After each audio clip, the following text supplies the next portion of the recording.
హల్లెలూయా. హల్లెలూయా.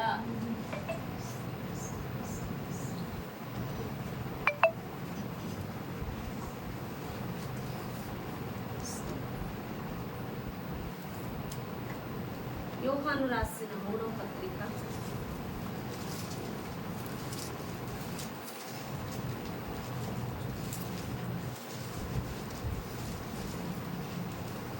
1వ అధ్యాయం 2వ వచనం. యోహాను రాసిన 3వ పత్రిక 1వ అధ్యాయం 2వ వచనం. ప్రియుడా, నీ ఆత్మ వర్ధిల్లుచున్న ప్రకారము నీవు అన్ని విషయములోను వర్ధిల్లుచు సౌఖ్యముగా ఉండవలెనని ప్రార్థించుచున్నాను. హల్లెలూయా, హల్లెలూయా. ప్రియుడా, నువ్వు ఆత్మలో వర్ధిల్లుచున్న కొలది అన్ని విషయాల్లో నువ్వు ఆశీర్వదింపబడాలని, వర్ధిల్లాలని మాట్లాడుచున్నాడు. హల్లెలూయా. చూడండి, చాలా మంది చర్చకు వచ్చినప్పుడు మాట్లాడతారు, ప్రార్థన చేస్తే దేవుడు అది ఇచ్చేయాలి, ఇది ఇచ్చేయాలి, ఈ ఆశీర్వాదం ఇచ్చేయాలి, ఆశీర్వాదం ఇచ్చేయాలి అనుకుంటారు. కానీ దేవుడు అంటున్నాడు, ఎవరు ఆత్మలో వర్ధిల్లుతారో ఆ ఆత్మ వర్ధిల్లుచున్న కొలిది వాడు దీవించబడతారు. ఆత్మ వర్ధిల్లకుండా నిన్ను ఆశీర్వదించడు దేవుడు. హల్లెలూయా. నువ్వు ఆత్మలో వర్ధిల్లకుండా, ఆత్మకి నువ్వు అప్పగించుకోనకుండా, ఆత్మ చెప్పుతున్న సంగతులు విని లోబడకుండా నువ్వు దీవించబడిపోవాలి అంటే అది జరగదు. హల్లెలూయా. అందుకే నువ్వు ఆత్మలో వర్ధిల్లాలని, నువ్వు ఆత్మలో నడుచుకోవాలని దేవుడు మనకి శ్రమ అనే మార్గం గుండా నడిపిస్తాడు. హల్లెలూయా. మనం చాలా మందిని మన చుట్టూ ఉన్న వాళ్ళని చూస్తాం, అనే కదా, ప్రభువా ఎంత సర్చ్ చేసుకుంటున్నా, నాకే ఎందుకు ఈ శ్రమ, చిన్న మిస్టేక్ చేసినా ఊరుకోవా, నన్ను ఎందుకు గద్దించేస్తున్నావు, మరి అందరూ చాలా తప్పులు చేస్తున్నారు కదా క్రైస్తవులు, అంతే కదా, అబద్ధాలు ఆడతారు, వాళ్ళు ఇష్టం వచ్చినట్టు ఎంజాయ్ చేస్తారు, వాళ్ళకి బాగానే ఉంటుంది. కానీ చిన్న మిస్టేక్ చేసినా నన్ను ఎందుకు గద్దించేస్తున్నావు, నాకు ఎందుకు శ్రమ వచ్చేస్తుంది, నాకు ఎందుకు ఆర్థిక ఇబ్బందులు వచ్చేస్తున్నాయి, మరి వారందరూ క్రైస్తవులే, వారు బాగానే ఉన్నారు అని నువ్వు అనుకోవచ్చు వాళ్ళందరినీ చూసి. అయితే దేవుడు అంటున్నాడు, వాళ్ళు ఆయన పాత్రలు కాదు, నువ్వు ఆయన పాత్ర. వాళ్ళు ఆయన ఏర్పాట్లో లేరు, ఆయన వాళ్ళని కావాలనుకుంటం లేదు. కావాలనుకున్న వాళ్ళు పరిశుద్ధపరచుకుంటావు. ఇప్పుడు నువ్వు పాత్రను తీసుకున్నావు, నువ్వు ఏదైనా ఆహారం వండుకోవాలంటే దాన్ని ఏం చేస్తావు, శుభ్రంగా కడుక్కుంటావు, అవునే కదా, శుభ్రం చేసుకొని నువ్వు ఆహారం వండుకుంటావు. నీకు కావలసిన దాన్ని నువ్వు శుభ్రం చేసుకుంటావు, నీకు అక్కర్లేని దాన్ని వదిలేస్తావు. అర్థమవుతుందా? దేవుడు సరిచేస్తున్నాడు, చిన్న మిస్టేక్ చేసినా సరి చేసుకోమంటున్నాడు అంటే ఆయనకి నువ్వు కావాలనుకుంటున్నావు. హల్లెలూయా. నువ్వు లోకానుసారంగా ఎంత జీవించేసినా, ఎన్ని మిస్టేక్స్ చేసినా నేను గద్దించట్లేదు, నేను సరి చేయట్లేదు, నీతో మాట్లాడట్లేదు అంటే కారణం బహుశా నువ్వు ఆయన ఏర్పాట్లో లేవు, ఆయన నిన్ను కావాలనుకోవటం. హల్లెలూయా. ఆయన ఏర్పరచుకున్న వారిని ఖచ్చితంగా సరి చేసుకుంటాడు, ఆయన కావాలనుకున్న వారిని ఖచ్చితంగా సరి చేసుకుంటాడు. ఒక ఎగ్జాంపుల్ చెప్తా. యేసు ప్రభువు వారి దగ్గరకు ఒక వ్యక్తి వచ్చి అంటాడు, అయ్యా నేను నిన్ను వెంబడించాలనుకుంటున్నానంటే నక్కలకు గొర్రెలు, ఆకాశ పక్షులకు నివాస స్థలములు ఉన్నాయి, కానీ మనుష్య కుమారుడు తలవాల్చుకొనుటకైనా నీ దగ్గర చోటు లేదు అన్నాడు. ఇంకో వ్యక్తి చెట్టు కింద ఉంటే నీవు నన్ను వెంబడించు అన్నా. శ్రద్ధగా వినాలి నా వైపు. హల్లెలూయా. అతను అంటున్నాడు, అయ్యా మరి మా నాన్నగారు చనిపోయారు, మరి ఆ పనులన్నీ చూసుకొని వస్తానంటే మృతులను పాతి పెట్టుకుంటారు, వదిలిరా. హల్లెలూయా. ఈ వ్యక్తి వెంబడిస్తానంటే నీ హృదయంలో అసలు నాకు చోటే లేదు, నీ హృదయంలో నాకు చోటు లేనప్పుడు నిన్నెక్కడ నేను వాడుకుంటాను? కానీ అతని హృదయాన్ని చూశాడు దేవుడు. కానీ అతను ఒక విషయంలో బంధింపబడ్డాడు. ఏంటంటే మా నాన్నగారు చనిపోయారు, నేను ఆ పని చూసుకుంటానంటే మృతులు పాత పెట్టుకుంటాను, అది చూసుకోవద్దు వచ్చి అంటున్నాడు. ఇదంట అనుకోవచ్చు అంటారు, అవునా కదా? ఏంటి తండ్రి చచ్చిపోతే చూసుకోవద్దన్నారా? అది చేసుకోకుండా వచ్చేలా తప్పు కాదు. దేవుడు అలా చెప్పాడా అంటే మరి అలాగే చెప్పాడు అక్కడ యేసయ్య అతనికి. మరి ఇంకో అతనికి చెప్పాడా? అసలు అతను పట్టించుకోలేదు. నువ్వు నన్ను వెంబడించే వద్దా. హల్లెలూయా. మ్యాటర్ అర్థమైందా? నాకే ఎందుకు శ్రమ? చిన్న మిస్టేక్ చేసినా నేను ఎందుకు గద్దించేస్తాను అంటే నువ్వే కావాలి, నువ్వు కావాలనుకుంటున్నాడు. అంతేకాదు, నువ్వు సరి చేసుకోకుండా ఆశీర్వదించవు, అది నీకు ఆశీర్వాదం. నువ్వు సరి చేయబడకుండా నువ్వు ఆత్మలో లోబడకుండా నిన్ను ఆశీర్వదించిన నువ్వు పరలోక రాజ్యానికి అర్హత పొందుకోలేవు. అర్థమవుతుందా? శ్రమానుభవం నిన్నేం చేస్తుంది? విధేయత కలిగిస్తుంది. హల్లెలూయా. చూడండి ఆ మాట ఉంది,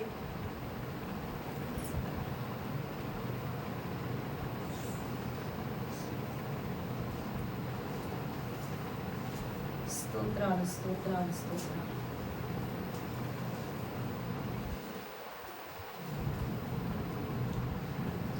హెబ్రీలకు రాసిన పత్రిక 5వ అధ్యాయం 8వ వచనం.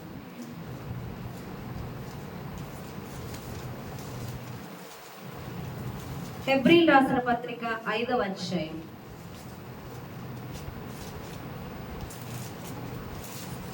8వ వచనం. హెబ్రీలు రాసిన పత్రిక 5:8. ఆయన కుమారుడై ఉండి తాను పొందిన శ్రమల వలన విధేయతను నేర్చుకొనెను. హల్లెలూయా. శ్రమ ఏమి నేర్పిస్తుంది?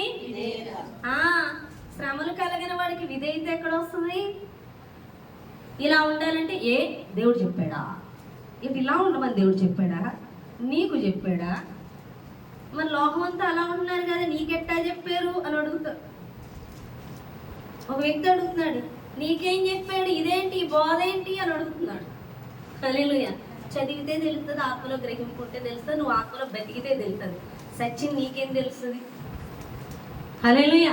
ఇలా చెప్పారా అంటే మరి యేసు ప్రభువు అలాగే చెప్పారు. శ్రమ రాకపోతే విడుదల, మనకెక్కడ లోబడే తనం వస్తుంది? ఇదేది చూద్దామా?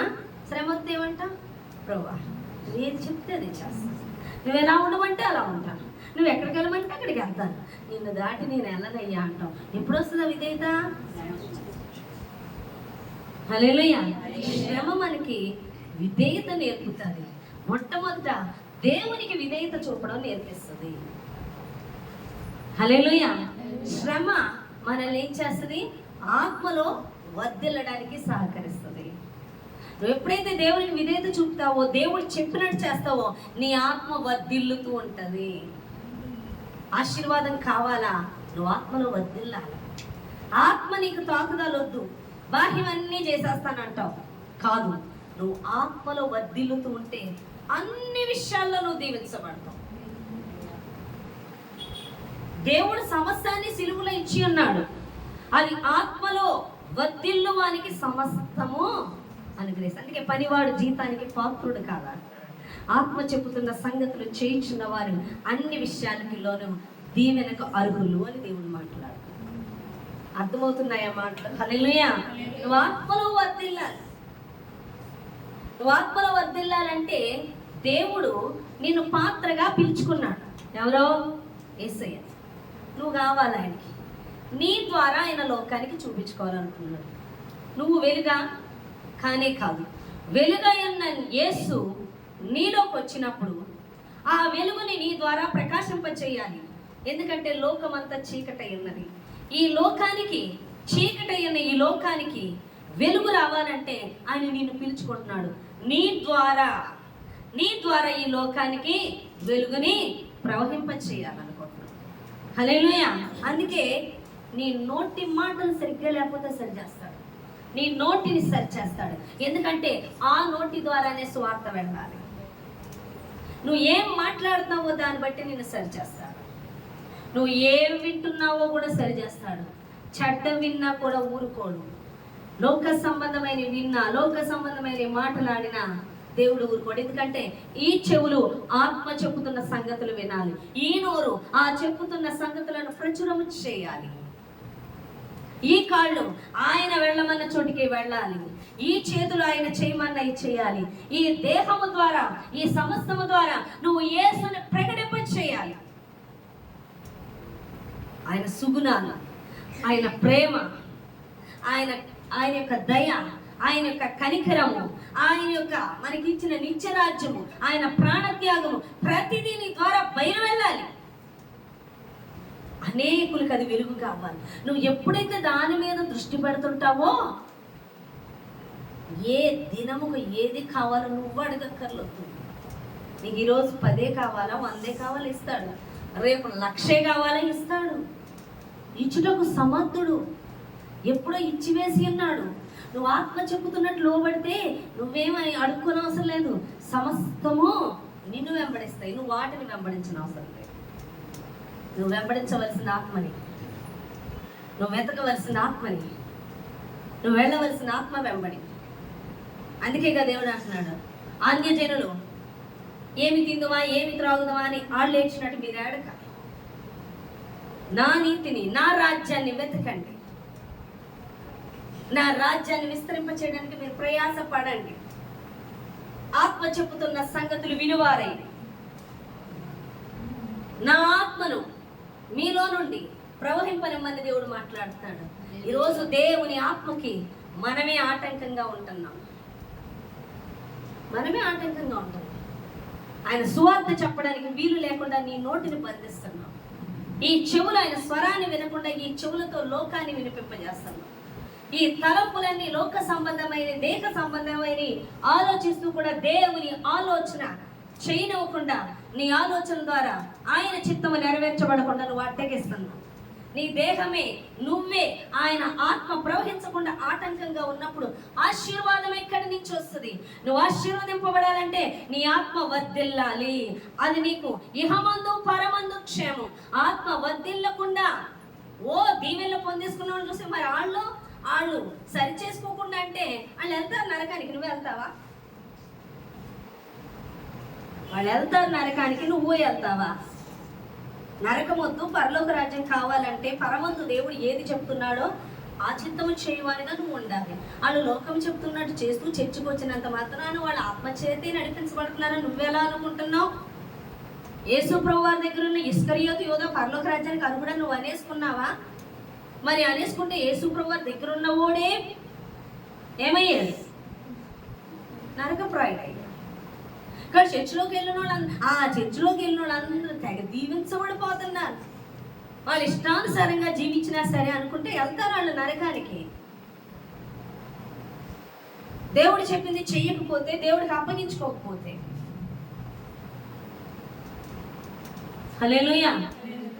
వారిని చూసి వాళ్ళు ఎలా ఉన్నారు, వీళ్ళు ఎలా ఉన్నారు, ఇక్కడేంటి, ఇక్కడ ఇలా చెప్పాడా దేవుడు అంటే, దేవుడు ప్రతి చిన్న మిస్టేక్ చేసినా ఎందుకు గద్దిస్తున్నాడు? మరి నిన్ను, వాళ్ళని కావాలనుకుంటలేదు, నిన్ను కావాలనుకుంటున్నాడు. హల్లెలూయా. ఆయన కావాలి అనుకున్న వాళ్ళని చిన్న మిస్టేక్ ఉన్న ఊరుకోడు, సరి చేస్తాడు. ఆయన చెప్పింది చేయాలి. మొన్న ఒక అమ్మాయి ఉంది, అమ్మాయికి దేవుడు కొండపై పరిచయం. అక్కడ ఆత్మల అమ్మాయి వాళ్ళ కదులుతారని దేవుడు అని మాట్లాడాడు. వెళ్ళమంటే భయం భయం భయం. ఆమెకే దర్శనం చూపిస్తున్నాడు, ఎంత భయపడుతున్నాడు. వెళ్ళమ్మా అని చెప్తున్నాం, వెళ్తాను మమ్మీ గారు అని మానేసింది. భయం వేసి అంట మానేసింది. నాకు బాగాలేదు, నాకు కుదరదు అని చెప్పడం మానేసింది. మీరు వెళ్తున్నారుగా, మీరు వెళ్ళండి. ఆ అమ్మాయి హెల్త్ ప్రాబ్లం వచ్చేసింది. ఏమవుతుందో తెలియదు, ఇలా అయిపోతుంది మనిషి, పని చేసుకోలేకపోతుంది, బలహీనం అయిపోతుంది. ఏంటో మమ్మీ గారు బాగుంటలేదు, ప్రేయర్ చేయండి. అస్సలు బాగుంటలేదు. చూశాను, అలా చూస్తూ నేను ప్రేయర్ చేస్తుండగా పరిశుద్ధాత్మ చెప్పమన్నాడు, లోబడమను, పరిచరికడమన్నాడు. నీ నీరసం ఒంట్లో రోగం ఉండి కాదు, అది ఈవిల్ అటాక్. ఏ ఈవిల్ అటాక్ ఎందుకు అంటే, దేవుడు చెప్పింది నువ్వు చేయట్లేదు, దేవుడు పరిచరికలమంటున్నాడు, నువ్వు వెళ్ళాలి అని చెప్పాను.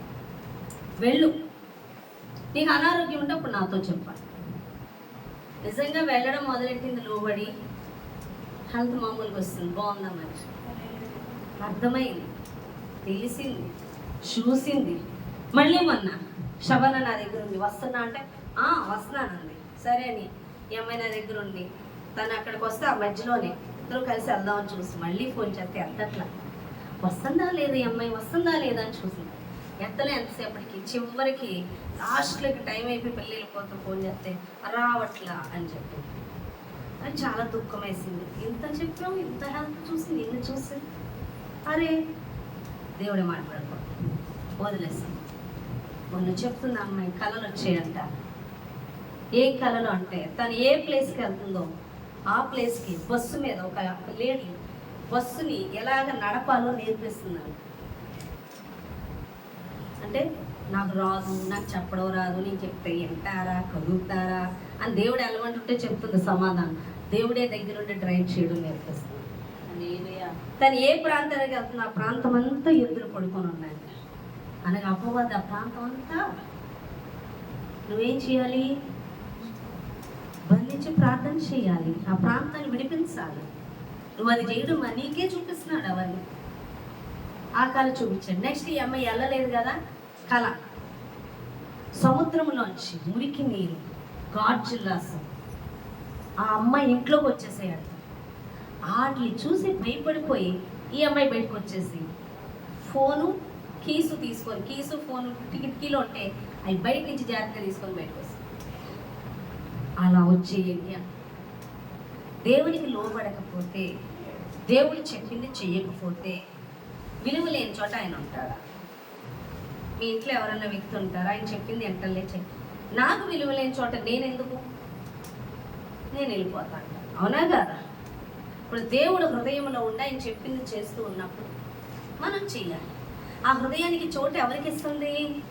అపవాదిగాడికి ఇస్తుంది. అపవాదిగాడు మంచోడా? కఠినాత్ముడు. హల్లెలూయా. ఎవరో కఠినాత్ముడు వాడు. మృగాలు వచ్చేసాయి లోపలికి.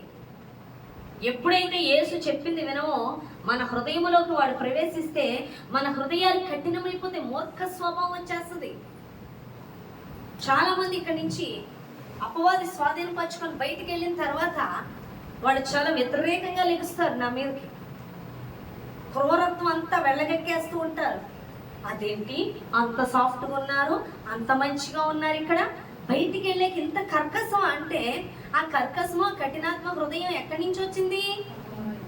అపవాది నుంచి. వాళ్ళు అపవాదికి అప్పగించుకున్నారు, అందుకే ఆ కఠిన హృదయం వాళ్ళకి వచ్చింది. బాధ పెట్టాలి, హింసించాలి. ఈ హృదయం దేవుడిదా? చెప్పండి. హింసించాలి, ఏడిపించాలి, బాధ పెట్టేయాలి, మనం ఆనందించాలి. ఎవరి నుంచి వచ్చింది అది? యేసుప్రభు వారికి సిలువ మోస్తూ శ్రమ పొందుతుంటే ఆనందిస్తుంది అపవాది, కానీ దానికి తెలియదు దాని పని అయిపోతుందని. అలాగే ఈ శత్రువులు బయటికి వెళ్ళిపోయి బాధ పెట్టేయారు. మామూలు మనుషుల్ని వ్యతిరేకంగా ఉంటేనే దేవుడు ఊరుకోడు. నీ శత్రువును నువ్వు క్షమించు, నీ శత్రువుని కీడు చేసిన మేలే చెయ్యి, దాని ఫలము నువ్వు తింటావు, నువ్వు ఆయన ఆశీర్వదిస్తే నువ్వు ఆశీర్వదింపబడతావు అని మామూలు విశ్వాసులకు చెప్పినప్పుడు సేవకుల విషయం వచ్చేసరికి ఏం చెప్పాడు? ఊరుకోనని చెప్పాడు. అవునా కదా? ఊరుకుంటాడా సేవకుల జోలికి వస్తే? కానీ వాళ్ళకి ఆ విషయం తెలియదు. శత్రువు చేత బంధింపబడి కఠినము చేసుకొని సేవకులకు వ్యతిరేకంగా మాట్లాడుతుంటే వాళ్ళకి అసలు విషయం తెలియదు. అవి ఎలా మారుతాయి తెలుసా? ఆశీర్వాదాలుగా మారిపోతుంటాయి సేవకులు.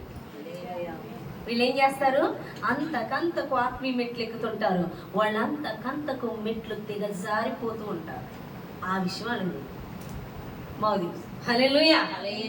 శత్రు ఎంత విజృంభిస్తున్నాడో అంత ఆశీర్వాదం ఉందని డిసైడ్ అయిపోతుంది. ఎంత శ్రమ వస్తుందో అంత మెట్లు ఎక్కబోతున్నామని ఆనందిస్తాం. హల్లెలూయా. శత్రువు ఎంత ఏడిపిస్తూ పైశాచిక ఆనందిస్తాడో వాడి కింద కన్నం పడిపోతుందని వాడికి తెలియదు. అవునా కదా? యేసు ప్రభువుని హింసిస్తుంటే ఆనందిస్తుంది. ఆహా, తృణీకరించేశారు, ఉమ్మూసారు, నిందించారు, అవమానించారు, కొట్టారు, నేను వీళ్ళందరినీ వాడుకొని కొట్టిస్తున్నాను. కఠినమైపోయారు. ఆ చేతులతోనే వాళ్ళని స్వస్థపరిచాడు. అలాంటి వాళ్ళే ఆయన వ్యతిరేకంగా మాట్లాడుతూ సిలువ మోయిస్తుంటే ఆనందించాడు, కానీ అది అధికారం కోల్పోతుందని తెలియట్లేదు. హల్లెలూయా. ఈరోజు శత్రుముఖ కూడా అలాగే మన మీదకి లెక్కుతున్నప్పుడు, హింసిస్తున్నప్పుడు మనం ఏమనుకోవాలి, ఒక మెట్టు మనం ఎక్కుతున్నట్టే. హల్లెలూయా. కాబట్టి ఎప్పుడైతే మనం దేవునికి లోబడలేదో, లోబడిన వారిలోకి అపవాది ప్రవేశించేస్తాడు. కట్టిన హృదయం అయిపోతుంది వాళ్ళకి. ఆ గాడ్ జిల్లాలో వచ్చేసి ఏంటంటే మృగాలు వచ్చేసి కట్టిన హృదయం అయిపోద్ది అన్నమాట. అది దేవుడు చూపిస్తున్నాడు. ఇదే ఇన్సిడెంట్ మన బైబిల్లో ఉంది, ఉందా లేదా? బైబిల్లో లేని ఏం జరుగుతాయి బయట? ఏముంది? సౌలు దావీదు. సౌలు ఏం చేశాడు? యుద్ధానికి వెళ్ళి నిషిద్ధమైన తేవద్దంటే శాపగ్రస్తమైన తెచ్చుకున్నాడు. వెంటనే దేవుడు తీశాడు. లోబడినటువంటి విధేయత చూపేటటువంటి దావీదును అభిషేకించుకున్నాడు. ఎప్పుడైతే దావీదును అభిషేకించుకున్నాడు, సౌలు మంచి అభిషేకం కోల్పోయిందో ఎవడొచ్చాడు? దురాత్మ వచ్చింది సౌలు మీదకి. దురాత్మ వచ్చి ఏం చేసింది? ఓ దావీదు ఏం చేశాడు? నీ మేలే చేశాడుగా, నీకేంటి బాధ? కానీ తరవడం మొదలెడుతున్నాడు, ఈట విసిరేస్తున్నాడు, ఉండి తరుముతున్నాడు చంపేయడానికి. ఎంత తరిమేడో అంత నాశనానికి సౌలు వెళ్ళిపోయాడు, మరణానికి వెళ్ళిపోయాడు. కుటుంబం అంతా నాశనం అయిపోయింది. ఎవరిని తరిమినందుకు? ఒక అభిషిక్తుడిని, దేవుని చేత అభిషేకించబడిన వాడిని, ఆ ప్లేస్కి దేవుడు నిర్ణయించిన వాడిని. ఆయన నిర్ణయిస్తే రాజుగా నువ్వెవరు ఆపడానికి? పిలుచుకున్నవాడు ఆయన, అభిషేకించుకున్నవాడు ఆయన, నిలబెట్టింది ఆయన. సౌలుకేంటి? సౌలు అంట తీసేస్తాడంట, దీన్ని ఆక్రమించుకుంటాడని కుటుంబాన్ని తీసి పాడేశాడు. హల్లెలూయా. ఎందువల్ల కఠిన హృదయం వచ్చింది సౌలుకి? దేవుడికి లోబడక. దేవుడికి లోబడినా వారి మీద అభిషేకం ఉంటుంది. హల్లెలూయా. ఆమె లోబడలేదు, దేవుడు చెప్పించలేదు దురాత్మలు. అందుకే దేవుడు చెప్పింది చేస్తే నీ శరీరం మాట వింటలేదు, నువ్వు ఆత్మ చెప్పింది వింటున్నావు. ఆత్మ నీలో నుండి ప్రవహింప చేయడానికి చూస్తాను. ప్రవహించనివ్వాలి ఆయన్ని. దేవుని ఆత్మను మనలో నుండి ప్రవహింప చేయాలి. చాలా మంది అడ్డగిస్తూ ఉంటారు. నువ్వు అడ్డగించనప్పుడు నువ్వు వర్ధిల్లాలా, నువ్వు ఆశీర్వదింపబడాలా, నువ్వు రాజ్య సంబంధిగా మార్చబడాలా, నీలో నుండి ఆయన ప్రవహించాలి. నీవు సాక్షిగా నిలబడాలి. నిన్ను చూచిన వారు ఆయన చూడాలి. హల్లెలూయా. ఆయన ఏ విధంగా ప్రవహించాలనుకుంటున్నాడు? నేను చాలాసార్లు వాక్యం చెప్పేది నేను వినలేండి. వాక్యం నేనేంటి ఇలా మాట్లాడుతున్నాను ఒక్కసారిగా ఇదైపోతాను. చిన్నప్పటి నుంచి నాకు ఎలాంటి స్టేజ్ ఫియర్ ఎక్కువ. స్టేజ్ ఎక్కడానికి భయం, మనుషుల్లో కనపడడం భయం, సిగ్గు. ఏ విషయాలు మమ్మల్ని పిలవకూడదు, మూల కూర్చున్నాడు. మమ్మల్ని ఎలా చూడాలంటే, ఎవరన్నా మంచి పర్సంటేజ్ మార్కులు వచ్చాయంటే ఎవరు వాళ్ళు అని ఎతకాలి, అలా మనల్ని చూడాలి. అంతేగాని మనం చూపించేసుకోవాలని ఓ మనల్ని అనే కదా. ఎవరైనా కొంచెం మంచి బట్టలు అయితే పెద్దలు తిరుగుతారు, ఏంటంటే చూడాలని ఉంటారు. అలాంటి చీప్ వాళ్ళు, అవునా కదా? దేవుని మహాకృపను బట్టి ఆ చీప్ స్టాండర్డ్ నుంచి మనం రాలేదు. ఎంతసేపు మనల్ని వెతకాలి. ఈ మార్కులు వచ్చింది ఎవరు, ఈ పర్సంటేజ్ వచ్చింది ఎవరని మనం వెతకాలి. ఒక్కొక్కరు అలా కాదు, ఇంకా చూడు పిలవడం భయం. స్టేజ్ ఎక్కేయాలి. మేము స్టేజ్ ఎక్కే అలవాట్లు నాకు లేవు. అయితే మా బ్యాచ్ అందరికీ సిగ్గే. మా ఫ్రెండ్స్ బ్యాచ్ కూడా మంచి పిల్లలు, మిగతా పిల్లలు ఉంటారు. ఫెయిర్వెల్ పార్టీ అంటే చాలు, ఇక చూడు అప్పటిదాకా బంధించుకొని ఉంటారు, మొత్తం దిగేసేసుకొని వస్తారు. వచ్చి ఇంక చూడు పని లేని కూడా కల్పించుకొని పనికి వచ్చేస్తుంటారు స్టేజ్ మీదకి. ఎందుకంటే చూపించేది అలంకరణ. అర్థమవుతుందా మీకు? మేము ఆ స్థితిలో నేను ఎప్పుడైతే ఇప్పుడు మేము వెళ్ళలేదు అలా. కానీ మాట్లాడడం కూడా భయమే. ఎంత భయమో మాట్లాడాలంటే. నేను ఏం మాట్లాడేస్తాను, ఎలా మాట్లాడాలి, అది మాట్లాడేది నాకు కాన్సన్ట్రేషన్. ఇప్పుడు నేను మా మెసేజ్ చెప్పడానికి వచ్చినప్పుడు స్టార్టింగ్ నేను అనుకునేది, ప్రభా నాకు కళ వచ్చింది స్టేజ్ల మీద రోడ్ల మీద చెప్పాలని. నాకు చాలా భయం, ప్రభా నేను చెప్పగలనా అనుకున్నాను. కానీ ఒక పరిస్థితి వచ్చినప్పుడు ఎక్కినప్పుడు ఇలా కళ్ళు మూసుకుంటాను. నేను కాదు, పరిశుద్ధాత్మదేవుడు సంఘానికి వాక్యం మెయిన్, దాని మీద కాన్సన్ట్రేషన్ పెట్టి మాట్లాడుతుంటాను. నేనేనా నా మెసేజ్, ఎందుకంటే ఇది నా వాయిసేనా కాదు, నేనైతేనే చెప్తాను. నేనైతే ఎలా చెప్తాను? పరిశుద్ధాత్మకి ఇవ్వకుండా చూడు ప్రియులారా. హల్లెలూయా. పరిశుద్ధాత్మ దేవుడు మాట్లాడుచున్నాడు. నా అన్నయ్య స్కార్ఫ్ అన్నయ్య స్కార్ఫ్ వల్ల నా అన్నం అందమైన పోతుందా? మంచి చీర కట్టుకున్నానా? ప్రజలో మరి దేవుడు చెప్పుచున్నటువంటి ఆయన మాట్లాడుచున్నటువంటి ప్రభువా ఇది నేను. కానీ పరిశుద్ధాత్మ దేవుడు మాట్లాడుతుంటే లెఫ్ట్ అండ్ రైట్ వెళ్తుంది. అది ఇంటే నేనే వెళ్ళిపోతున్నాను. అయ్యి బాబు ఏంటి ఇలా మాట్లాడేస్తున్నాను? నేను కాదు, అది నేను కాదు, పరిశుద్ధాత్మ ఆయన ప్రవహింప చేస్తాను. ఇలా మాట్లాడితే నేను చూస్తుంటే నేనైతే బంధిస్తానేమో. పరిశుద్ధాత్మ దేవుడిని ప్రవహింపను. హల్లెలూయా. ఆయన ఏం చెప్పదలుచుకుంటున్నాడో చెప్పనివ్వాలి. ఆయన ఏం మాట్లాడుతున్నాడో మాట్లాడనివ్వాలి. ఆత్మలో లేని వాళ్ళైతే చంపేస్తుందిరా అమ్మ. నేను చెప్తుంది బాబోయ్ ఎప్పుడు బయట పోతా, ఎప్పుడైపోతా, ఉదాత వదలదా. అవునా కదా? నరుకుతూ ఉన్నట్టు ఉంటాను. ఎవరు మాట్లాడుతున్నారు? ఆయన ప్రవహింపనివ్వాలి. నువ్వు బంధించుకోవాలి. బంధించకుండా ప్రవహింపనిస్తాను. నేను ఒక డిగ్రీ చదువుకొచ్చాను, బీఎడ్ చేసుకొచ్చాను. ఒక డిగ్రీటీగా మాట్లాడాలి, అది చూసుకోను. దేవుడు ఏం చెప్తున్నాడు అది బయలుపరచాలన్నదే చూసుకుంటాను. ఎందుకంటే ఆయన నాలో నుండి పని చేయనివ్వాలి. ఒక్కోసారి దేవుడు మాట్లాడతాడు. ఏ సిగ్గుపడుతున్నావా? ఏ భయపడుతున్నావా? నా మీద నమ్మకం లేదా? నాకన్నా నువ్వు హైలైట్ అవుతావా? నువ్వు హైలైట్ అవ్వడం వల్ల చీకటే, కానీ నేను కనపరచడం వల్ల నేత్రాలు. నన్ను చూపిస్తావా, నిన్ను చూపిస్తావా? ప్రతిదీ మాట్లాడతాడు దేవుడు. హల్లెలూయా. కాబట్టి దేవుడికి అప్పగించుకోవాలి. దేవుడు ఏం చెప్పిందో అదే చేయనివ్వాలి. నీది అనేది అడ్డు రానివ్వకపోతే వర్ధిల్లుతో ఆత్మలో వర్ధిల్లుచున్నకుండా అన్ని విషయాల్లో దీవించబడతావు. నువ్వు దీవించబడతలేదంటే ప్రశ్నించుకో. ఆత్మ వర్ధిల్లకుండా నువ్వెంత ఆటంకంగా ఉన్నావు నువ్వు ప్రశ్నించుకో. ఆత్మ చెబుతున్న సంగతులు చేస్తున్నావా? నీ శరీరం అనుకున్నది చేస్తున్నావా? నువ్వు అనుకున్నది చేస్తున్నావా? ఏం చేస్తున్నావు? ఆత్మ చెప్తున్నట్టు నడుచుకున్న దావీదు గొర్రెల కాపరి నుంచి ఎక్కడికి వెళ్ళిపోయాడు?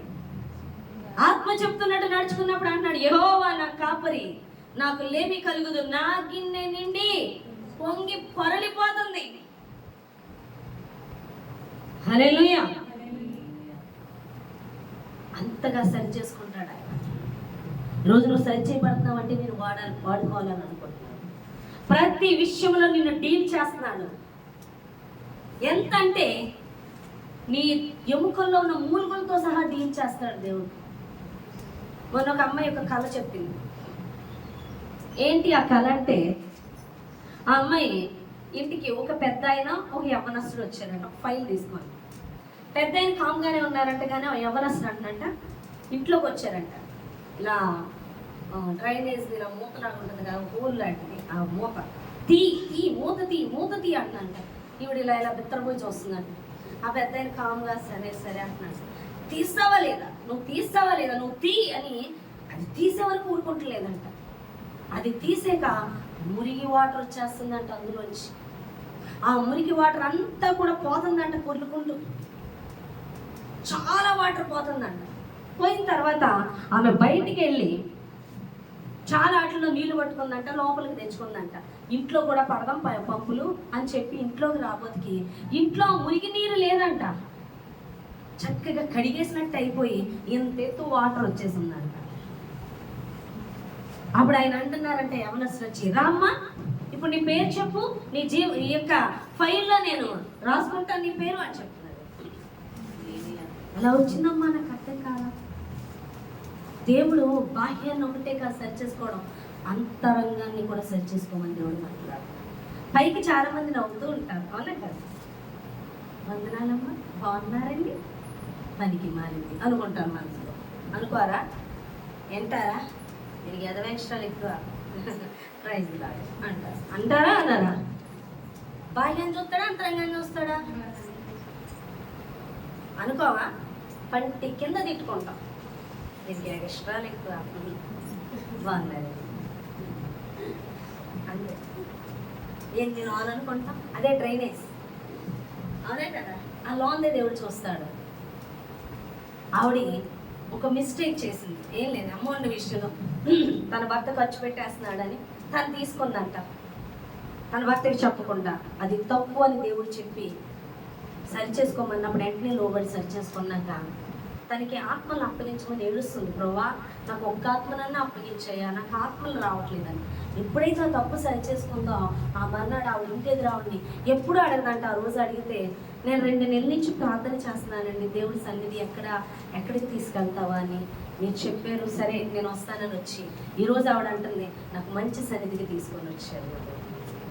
నేను వెళ్ళాను కానీ నాకు ఇక్కడ దేవుడు నా ఆత్మ ఫలభరితంగా ఉందని చెప్పాను. హల్లెలూయా. ఆవిడ అంటుంది నాకు నేను ఎప్పుడైతే పాప క్షమాపణ అడిగానో వెంటనే దేవుడు నాకు ఒక ఆత్మను అప్పగించాడు. హల్లెలూయా. ఇంకా అంతరంగంలో ఉన్న పాపం కూడా బయటికి తీపిస్తున్నాడు దేవుడు, ఒప్పింప చేస్తున్నాడు. ఎప్పుడైతే తను ఒప్పుకుందో వాక్యము నిలిచి ఉంది హృదయంలో. మనం అపరాధాలు ఒప్పుకున్నప్పుడు, దాన్ని క్షమించమన్నప్పుడు, విడిచిపెట్టినప్పుడు, యేసు రక్తంలో కడుక్కున్నప్పుడు ఆ వాక్యము మనలో నిలబడడం మొదలు పెడుతుంది. ఎప్పుడైతే వాక్యము తనలో నిలిచి ఉందో, దేవునికి లోబడుతుందో, తన పేరు జీవగ్రంథంలో దేవుడు నమోదు చేస్తుంది. హల్లెలూయా. జీవగ్రంథంలో చాలా మంది అంటారు పర్లేదు అంటావా, ఎలా చెప్తావు? ఒకవేళ వెళ్ళకపోతే లాజిక్ ప్రశ్నలు అడుగుతారు. నేను వెళ్ళి లాజిక్గా అడిగాను చెప్పలేకపోయానంట. నీ నీ యొక్క మనస్సాక్షి నీకు చెప్తాడు. నువ్వు అరుగురాలువో కాదు, మనస్సాక్షి. మన మనస్సాక్షి మన అరుగులమో కాదో పరిశుద్ధాత్మ దేవుని ద్వారా బయలుపరచబడతాం. జీవగ్రంథంలో తన పేరు నమోదు చేసుకున్నాడు దేవుడు. మనం పరలోక రాజ్య సంబంధమో కాదో మన ఆత్మ, మనలో ఉన్న పరిశుద్ధాత్మ దేవుడు మన మనస్సాక్షికి బయలుపరుస్తానని దేవుడు మాట్లాడు. తెలియట్లేదంటే వాడు శరీర సంబంధమో, ఆత్మ సంబంధం అయితే ఖచ్చితంగా నువ్వు ఏ సంబంధమో దేవుడు మాట్లాడతాడు. నువ్వు ఆత్మ సంబంధమైన వ్యక్తి అయితే ఆత్మ సంబంధమైన విషయాల గురించే మాట్లాడతావు, దేవుని గురించే మాట్లాడతావు. దేవుని చిత్తం భూమి మీద నెరవేర్చబడాలని ఆలోచిస్తావు. ఎంతసేపు పరమందున్న విషయముల మీద మనస్సు ఉంటుంది కానీ భూమి అందు విషయముల మీద మనస్సు ఉండదు. నువ్వు అక్కడి సంబంధివి కానీ ఇక్కడి సంబంధివి కాదు. మరి ఇక్కడ ఉన్నది దేనికంటే ఆయన చిత్తము నెరవేర్చడానికి, పూర్తయిన తర్వాత అక్కడికి వెళ్ళడానికి. ఇదే నీ మనస్సాక్షి ఈ పరిశుద్ధాత్మ దేవుడు బయలుపరిచేది. హల్లెలూయా. లోక సంబంధమైనదల్లా చేసుకుంటూ అపవాది చిత్తమును నెరవేరుస్తూ నువ్వు పరలోక రాజ్యం సంబంధమని చెప్పలేవు. చెప్పడానికి నీ మనస్సాక్షి నీ ఒప్పింప చేయడానికి ఆ పరిశుద్ధాత్మ నీలో లేడు. దురాత్మనుడు ఏమో పరలోకం ఉందో లేదో ఎవడు చూసి వచ్చాడు, సత్యంగా వెళ్తామో లేదో ఎవడు చూసి వచ్చాడు, ఇక్కడ ఉన్నంతసేపు అనుభవించేద్దాం. ఇది అపవాది వాడు చెప్పే మాటలు. హల్లెలూయా. అర్థమవుతుందా? కాబట్టి నీ ఆత్మ వర్తిల్లుచున్న కొద్ది అన్ని విషయాల్లో నువ్వు దీవించబడతా ఉంటే ఆత్మ చెబుతున్న సంగతులు వినాలి అని దేవుడు మాట్లాడుతున్నాడు. ఆత్మ ఏం చెప్తుందో అది చేయాలి. ఆత్మకి నీ పాత్ర, ఈ పాత్రని దేవుని అప్పగించేసుకోవాలి. ఆయన ఎలా వాడుకోవాలనుకుంటున్నాడో అలా అప్పగించుకుంటే ఆయన మనల్ని ఎక్కడుంచుతారంట? ఎక్కలేనంత కొండపైన, ఎత్తైన శిఖరం. ఆయన ఉంచే ప్లేస్ మామూలు ప్లేస్లో ఉంచుతాడా చెప్పండి? ఆయన ఉంచే ప్లేస్ అరే సీఎం గారు చెప్తున్నట్టు ఏంద్రా బాబు, మంత్రి గారు చెప్తున్నట్టు ఆడికి నీ మీద కనికరం వచ్చిందంటే నిన్ను ఎక్కడ పెట్టాలో అక్కడ పెడతాడు. ఆడే ఆ మంత్రి ఆ యొక్క సీఎం పిఎంలు అక్కడ పెట్టేస్తే మన ఏసీ ఎక్కడ పెడతాడు? లోబడితే. హల్లెలూయా. నిన్నెక్కలేనంత కొండపైకి ఎక్కిస్తాడు. ఇహమందే కాదు పరమంద కూడా తీరుస్తాడు. కానీ వాక్యానుసారంగా జీవించకుండా వాళ్ళు అలా జీవిస్తున్నారుగా, వాళ్ళకి ఎందుకు గద్దెంపు రావట్లేదు, నాకే ఎందుకు వస్తుందంటే ఆయన నిన్ను వాడుకోవాలనుకుంటున్నాడు. ఆయన వాడుకోవాలన్న పాత్ర మునికిదే ఉండకూడదు. పరిశుద్ధపరుచుకుంటాడు, శుద్ధీకరించుకుంటాడు. చిన్న మిస్టేక్, మచ్చైనా డాగైనా కళంకమైన ముడతైనా ఉండకుండా పరిశుద్ధపరుచుకుంటాడు. టాప్ టు బాటమ్ సరి చేసుకుంటాడు, సరిదిద్దుకుంటాడు. ఆయన సరి చేయబడుతున్నప్పుడు, సరి చేస్తున్నప్పుడు ఇలా ఉండాలి, అలా ఉండాలి, చెప్పినట్టు లోబడంటే లోబడం. శ్రమానుభవం గుండా మనల్ని నడిపిస్తున్నప్పుడు, విధేయత కలిగి ఆయనకి జీవిస్తున్నప్పుడు ఆ విధేయత అనేది మనల్ని నడిపిస్తుంది. మీకు ఒక విషయం తెలుసా? ఒక ఇనుము ఉంది, ఇనుమును తీసుకుంటాం, ఆ ఇనుము నీకు లోబడిపోతుందా? దాన్ని నీకు అనుకున్న షేప్లో తీసుకురావాలంటే దాన్ని బాగా హీట్ చేయాలి. తెలుసా మీరు? దాన్ని ఏం చేయాలి? హీట్ చేయాలి. బాగా హీట్ చేసి దాన్ని అనుకున్న షేప్లోకి తీసుకొచ్చేస్తుంటారు. హీట్ మీద లొంగుతుంది. అలాగే బిగుసుకుపోయి ఉంటాను, శ్రమని హీట్ పెడతాడు. అప్పుడు ఏం చేస్తావు? బెండ్ అవుతావు, లోబడతావు, చెప్పినట్టు వింటావు. లేదంటా శోధింపబడిన మీదట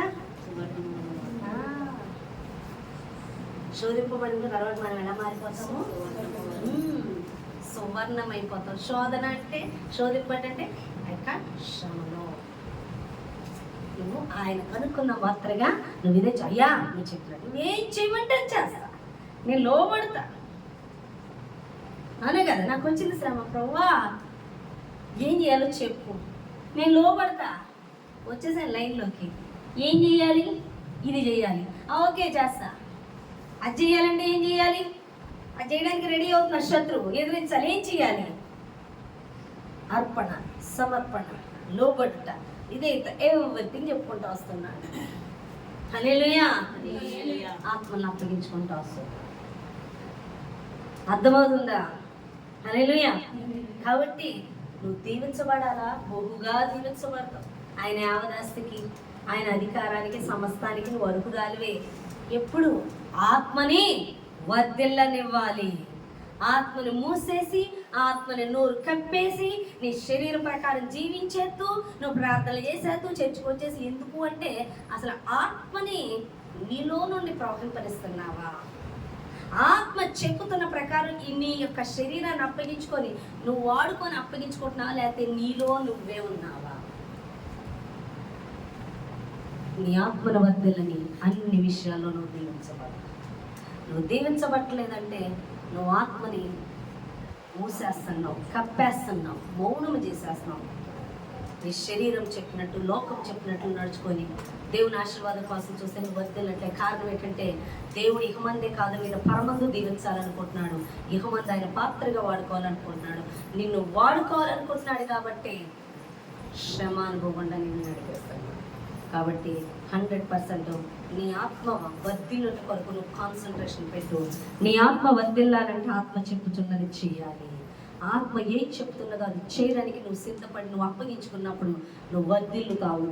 ఆత్మ చెప్తున్నది చేయకుండా ఇప్పుడు కాదు, అప్పుడు కాదు, నాకు కుదరదు, నాకు అవ్వదు, నా వల్ల కాదు, నాకు భయము, నాకు సిగ్గు, నాకు అది, నాకు ఇది అంటే నువ్వు ఆత్మను మౌనం చేసేస్తున్నావు. నువ్వు శరీరంలో బంధింపబడను, ఆత్మ వర్ధిల్లనివ్వట్లేదు. అందుకే ఏ విషయంలో కూడా నువ్వు దీవించబట్ల. ప్రతి విషయంలో దీవించబడినట్లుగా ఆత్మ చెప్పుతున్నది చిన్నది చేసినా నువ్వు సూపింగ్ చేసేస్తా. ఆ మంగన్నాడికి చెప్పింది దేవుడు వెంటనే చేస్తుంది. దేవుడు సూపింగ్ చేసేస్తా. చెప్పిన దానికి లోపడు విధేయత చూపు. నీకే ఎందుకు శ్రమ అంటే నిన్నే వాడుకోవాలనుకుంటున్నాడు. వారికి ఎందుకు లేదంటే వాళ్ళు వద్దనుకుంటున్నారు. వద్దనుకున్నవాడు వైపు చూడొద్దు. వద్దనుకునేది వాడు పరలోక రాజ్యం వెళ్ళాక నరకానికి ఏమనుకున్నావు అక్కడ నీకు తెలుస్తుంది. ఇక్కడ నీకు ఎంత ధన్యత చూపి పరలోక రాజ్యం నీకు ఇవ్వకోరి నేనెంతగా దేవుడు శ్రమ అనుమతించి నిన్ను ఆయన వద్దకు చేర్చుకుంటున్నాడు. ఆ శ్రమ అనుమతిస్తున్నావు నువ్వు ధన్యురాలు తప్ప నాకే ఎందుకని సనక్కో గొనక్కో నిన్ను లోకంలో పడిపోకుండా, లోక పాపం నీకు అంటకుండా నేను ఎంత ప్రత్యేకించబడి ఆయన చేతిలో పాత్రగా వాడుకోవాలనుకుంటున్నాడు. నీకు ఎంత ధన్యకరమైన జీవితం నీకు ఇవ్వాలనుకుంటున్నాడో ఒకసారి ఆలోచించుకో. అంతేగాని సనగక, విసుగక, గొనగక 100% లోబడు. ఆయన చేతిలో పడట, ఆయన చేతిలో వాడబట్ట సామాన్యమైన విషయం కాదు. అంత కృపకి పాత్రలమైనందుకు దేవుని స్తుతించాలి తప్ప నాకెందుకు, నేను ఎందుకు చేయాలనుకుంటే జాగ్రత్త. విడువబడిన గుంపులను ఉంటావు. ఎత్తబడే గుంపులు ఎవరుంటారు? ఎవరుంటారండి ఎత్తబడే గుంపులో? పరిశుద్ధులు ఉంటారు. హల్లెలూయా. హల్లెలూయా. రేపొద్దున ఎత్తబడే గుంపులోకి ఎవరు వెళ్తారండి? ఎవరైతే దేవుడు చెప్పినట్టు పరిశుద్ధంగా ఉంటారో వాళ్ళు మాత్రం వెళ్తారు. చూడండి, దేవుడు రాక రేపు వచ్చినప్పుడు ఎవరు వెళ్తారండి దేవుడు పరలోక రాజ్యానికి? పరిశుద్ధులే వెళ్తారు. ఆయన చేతిలో ఉన్నవాళ్ళు, ఆయన ఏర్పరచుకున్నవాళ్ళు, ఆయన పిలువబడిన వాళ్ళు. విడువబడే గుంపు ఉంది, ఎత్తబడే గుంపు ఉంది. ఎత్తబడే వాళ్ళు ఎవరు, విడువబడే వాళ్ళు ఎవరు? అదిగో చూస్తున్నారే, వాళ్ళు ఇష్టానుసారంగా జీవిస్తున్నా వాళ్ళు దీవించబడిపోతున్నారు. వాళ్ళకి శ్రమైనా రావట్లే. నేను చిన్న మిస్టేక్ చేసిన, చిన్నది వాక్యానుసారంగా తప్పిన నాకే ఎందుకు వస్తుందంటే ఎత్తబడే గుంపులో నువ్వు ఉంటావు. విడువబడే గుంపులో వాళ్ళు ఉంటారు. విడువబడే గుంపు కోసం కాదు చూడవలసింది, ఎత్తబడే గుంపు కోసం నువ్వు చూడాలి. ఎత్తబడిన తర్వాత కింద ఉన్న వాళ్ళకి మామూలు పరిస్థితి ఉండదు. ఎత్తబడే వాళ్ళు ఎవరు? పరిశుద్ధులు. పరిశుద్ధతను కలిగి ఉన్నవాడు. ఆ పరిశుద్ధతను ఇచ్చేది ఎవరు? ఆ విధంగా నడిపించేది ఎవరు? పరిశుద్ధాత్మదేవుడు. నీలో పరిశుద్ధాత్మదేవుడు నిన్ను నడిపించిన విధంగా నువ్వు నడుచుకుంటూ ఉంటే రేపు రాకడ వచ్చినప్పుడు పరిశుద్ధాత్మ ఎత్తబడిపోతాడు, వెళ్ళిపోతాడు, భూమి మీద ఉండడు. అప్పుడు ఆత్మ సంబంధులు అందరూ వెళ్ళిపోతారు. ఆత్మ చేత నడిపించబడకుండా శరీరం చేత నడిపించే వాళ్ళు ఇక్కడే ఉండిపోతారు. అందుకే అంటున్నాను, మేఘాల మీద యేసు వచ్చుచున్నాడు, మేఘాల మీద యేసు వచ్చుచున్నాడు, పరిశుద్ధులందరినీ తీసుకుపోతాడు, పరిశుద్ధులందరినీ తీసుకుపోతాడు. లోకమంతా శ్రమకాలం, లోకమంతా శ్రమకాలం, విడువబడుట బహుఘోరం, విడువబడుట బహుఘోరం. యేసు రాజుగా వచ్చుచున్నాడు, భూలోకమంతా తెలుసుకుంటారు. యేసు రాజుగా వచ్చుచున్నాడు, భూలోకమంతా తెలుసుకుంటారు. హల్లెలూయా. యేసు వచ్చినవాడు ఎవరు వెళ్తారండి? పరిశుద్ధులు వెళ్తారు. విడవబడ్డ బహుఘోరం. ఈరోజు ఏం వాక్యానుసారంగా లేకుండా సరి చేసుకోకుండా దీవించబడిపోతున్నారు. ఆత్మకి లోబడకుండా ఆత్మానుసారంగా నడుచుకోకుండా అంటే అది విడవబడే గుంపు. ఆత్మచేత సరి చేయబడుతూ, గద్దించబడుతూ, ఎక్కడికక్కడ నిన్ను సరి చేసి లోబరుచుకొని విధేయత కలిగేలా చేసి ఆయన చిత్తము నీ ద్వారా నెరవేర్చుకుంటున్నాడా? ఎత్తబడే గుంపులో ఉంటాను దేవుడు మాట్లాడుతున్నాడు. అసలు మన ప్రయాసే దీనికోసం. దేవుని రాకడ వచ్చినప్పుడు ఎత్తబడే గుంపులో ఉండాలని, ఎత్తబడే గుంపులో ఉండాలని ప్రార్థన చేస్తే సరిపోదు. ఆ ఎత్తబడే గుంపుల వరుసలో నిన్ను ఉంచాలంటే ఆత్మ చెప్పుతున్న సంగతిని వినాలి, ఆత్మ చెప్పుచున్నట్లు చేయాలి. అప్పుడే నీ ఆత్మ వర్ధిల్లుతూ ఉంటుంది. నీ ఆత్మ ఎంత వర్ధిల్లుతుందో, ఎంత చెప్పించేస్తావు అంత నువ్వు దీవించబడతావు. ఆ ఆత్మకు ఆటంకంగా నీ శరీరాన్ని ఉపయోగించుకొని దేవుడు మాట్లాడు. చాలా మంది పరిశుద్ధాత్మ దేవునికి వ్యతిరేకంగా పనిచేస్తూ ఉంటారు. క్రైస్తవులు సువార్తకు ఆటంకంగా, దేవుని పనికి ఆటంకంగా, దేవుని రాజ్యానికి ఆటంకంగా, దేవుని చిత్తానికి వ్యతిరేకంగా ఉంటారు. దేవుడు అంటున్నాడు, మీ వల్లే కదా నా నామం అవమానపరచబడింది. మన క్రియలు, మన పాటలు, మన పనులు అనేకులు అన్య జనాంగం దేవుని ఎద్దకు రాకుండా అయిపోతారు. దానివల్ల లెక్క అప్పగించవలసిన వారమే అన్నవన్న సంగతి మర్చిపోయి. హల్లెలూయా. నువ్వు నీ మనసు చేత నడుచుకుంటే నువ్వు ఆత్మల రాకుండా ఆటంకంగా ఉంటావు. నువ్వు పరిశుద్ధాత్మ దేవుడు చెప్తున్నట్లు నడుచుకున్నావు అనుకో, అనేక ఆత్మలు నిన్ను బట్టి నువ్వు చెప్పకనే వచ్చేస్తారు ఆత్మ. హల్లెలూయా. కాబట్టి పరిశుద్ధాత్మ దేవునికి ఆటంకంగా నీ దేహమైనను, నీ మనస్సైను, నీ ఆలోచనలైన, నీ తలంపులైన, నీ ప్రవర్తనైనను ఏది ఆటంకంగా ఉండకుండా నీలో నుండి ఆయన ప్రాబ్లం పని ఆయన ఏం చేయాలనుకుంటున్నాడో చెయ్యి. నీకు ఘనత రావాలో, నిన్ను పొగుడుకోవాలో, నిన్ను మెచ్చుకోవాలో, నిన్ను మంచిది అనుకోవాలో, నిన్ను మంచోడు అనుకోవాలని ప్రయత్నించు. చాలామంది ప్రయత్నాలు ఎక్కువ తెలుసా మీకు? అది స్వనీతి, మురికి గుడ్డతో సమానం. నువ్వు కేవలం దేవుడినే కనపరచాలి. నువ్వు నేనున్నాను, కొన్ని మాటలు దేవుడు చెప్పమంటాడు, చెప్తే వాడు మనం తిట్టుకుంటారు, వాడు మనతో స్నేహం కూడా మానేస్తారు, వాడు మనం పిలవడం కూడా మానేయచ్చు, వాడు మన దూరం పెట్టచ్చు. ఇప్పుడు మనకి చెప్పామనుకో దేవుడు గురించి, మనతో మాట్లాడటం మానేస్తారు. కొన్ని పనులు ఉన్నాయి, ఆ పనులు అవ్వాలి. ఇప్పుడు వాళ్ళు మనకి ఆ పనులకు వ్యతిరేకం అయిపోతారు. కాబట్టి ఇప్పుడు మనం చెప్పకూడదు అని కొంతమంది మూసేస్తూ ఉంటారు. నిన్ను చెడ్డగా అనుకోకూడదని సాతాను ఒక కుయుక్తి మాటలు కూడా మాట్లాడుతుంది. తిని దేవుడు నమ్ముకుంటుంది, భక్తి ఏదో తాను చేసుకుంటుంది, కానీ మమ్మల్ని నాటకపరచరు, నువ్వు నమ్ముకొని చెప్పరు, అది నచ్చింది అంటారు మనసులో. అబ్బా కరెక్ట్, చూసావా, నేను సువార్త చెప్పకుండా, నేను ఆటంకపరచకుండా నేను కరెక్ట్ అనుకుంటారు. ఆడెవడో దేవుడు చెప్పాడా, ఆ మాట దేవుడు చెప్పాడా, అయ్యో దేవుని సువార్త చెప్పకపోతే నాకు శ్రమ. ఎవరంటున్నారు ఈ మాట? చెప్పమని అంటున్నాడు, కానీ ముందరికాళ్ళకి బంధం వేస్తారంట. చూడు అని అంటారు, నువ్వు ఉన్నావే, నీదేదో భక్తి నువ్వు చేసుకుంటావు, కానీ నన్ను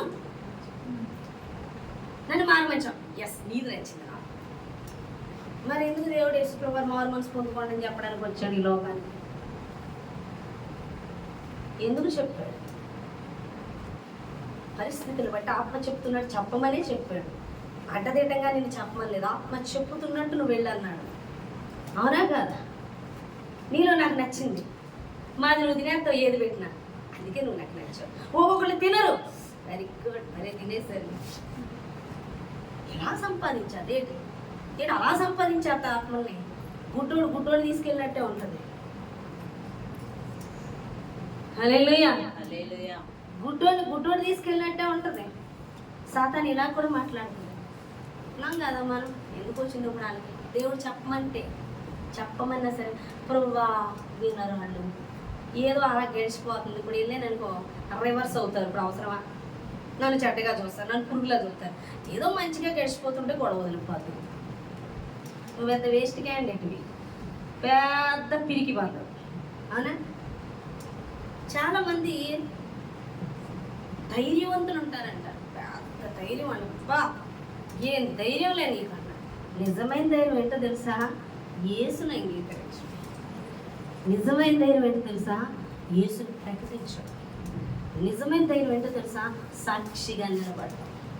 నిజమైన ధైర్యం ఏంటో తెలుసా? ఆయన చెప్పింది బహిరంగంగా చెప్పగలరు. హల్లెలూయా. వాళ్ళు ధైర్యవంతులు. ఫైటింగ్ చేసేసేవాళ్ళు, తిట్టేసేవాళ్ళు, కొట్టేసేవాళ్ళు కుయుక్తులు కాదు. ఎవరు ధైర్యవంతులు? ఎవరండి? దేవుని కోసం నిలబడేవాళ్ళు. ఎంత ధైర్యవంతుడా ఉంది, దేవుడు అనుభవ భయపడిపోతాడు. యేసుప్రభువు వారికి చెప్పారు, బయటకు సీక్రెట్గా నమ్ముతారు. సీక్రెట్ ధైర్యం, ఓ నేనంటే మరి అంటారు.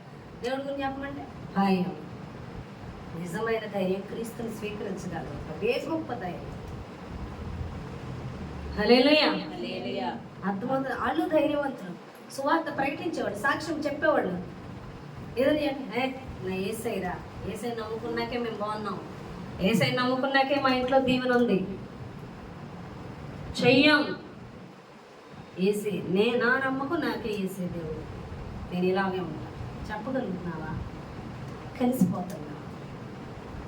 ప్రవహింపనిస్తున్నావా? ఆత్మని బంధించేస్తున్నావా? ప్రవహింపని బంధించడం ఎందుకు?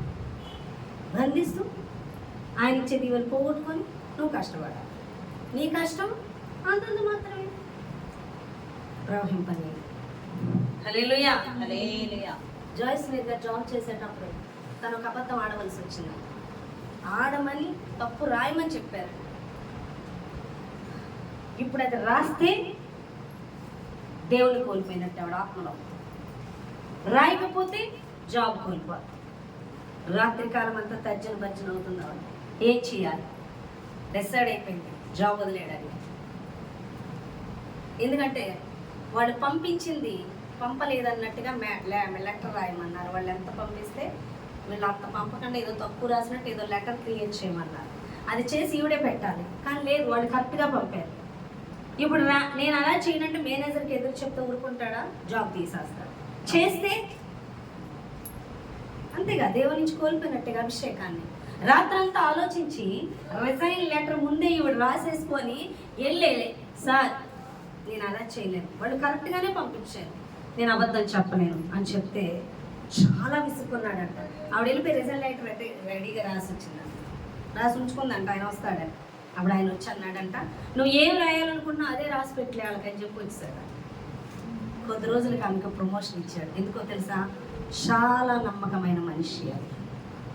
హల్లెలూయా. మనమైతే ఎవరికి నమ్మకం కూడా చూద్దాం, నాకెందుకు, నాదిగా తప్పు, మేనేజర్ చేయమన్నాడు, మేనేజర్ అది ఆయనకి వెళ్తుంది కానీ మంది కాదుగా అని 100 సార్లు చెప్పుకుంటాం. అవునా కదా? కరెక్ట్గా ఆలోచిస్తే జాబ్ పోగొట్టుకోవాలి. దిక్కేంటి? దిక్కు లేదు మనకి. జాబే ఆధారం అంటే నీకు జాబా దేవుడు కదా, అది విశ్వాసం లేనట్టుగా, అది అవిశ్వాసమేగా. మరి అవిశ్వాసులు ఎక్కడ ఉంటారు? మరి విశ్వాసం ఉంటే ఉంది కాబట్టి రిజైన్ చేసి పాడేసింది ఆవిడ, కానీ దేవుడు అక్కడే దీవించాడు. నిజంగా దేవుడి మీద ఆనుకుంటే వదిలేస్తాడా? ఆమె అక్కడ దేవుడిని కనపరిచింది. నా దేవుడు ఇలా చేయడానికి ఒప్పుకోడు, అతను కరెక్ట్గానే ఇచ్చాడు, నేను చేయను అంది.